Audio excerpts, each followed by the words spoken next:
something happening here, but what it is ain't exactly clear.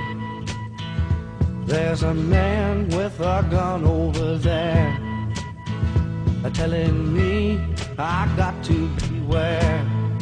I think it's time we stop, children, what's that sound? Everybody look what's going down. Like many Americans who watched Wednesday's Democratic presidential debate, I was more than a little annoyed by the lack of substantive coverage in terms of issues.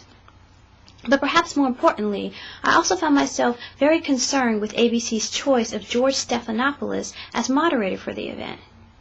If you all remember, back in 1992, George Stephanopoulos also served as President Clinton's press secretary.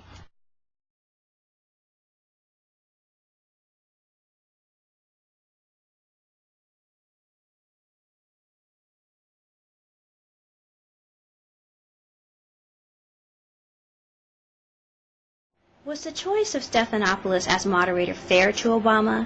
Could this decision have been made to assuage Hillary in light of her most recent debate objections, so famous on Saturday Night Live?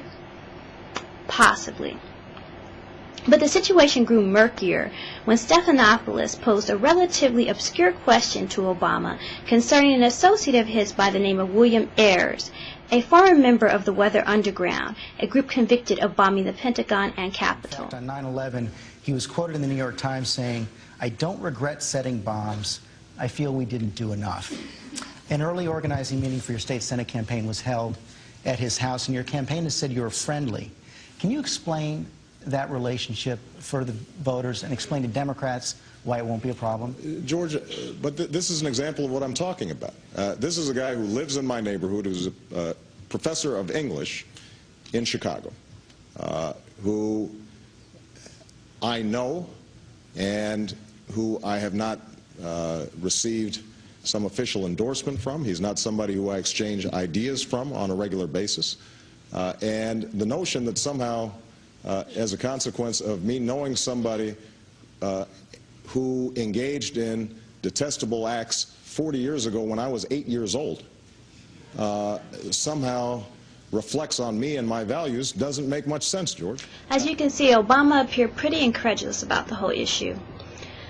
I really think that George Stephanopoulos was remiss because I really haven't seen that out there.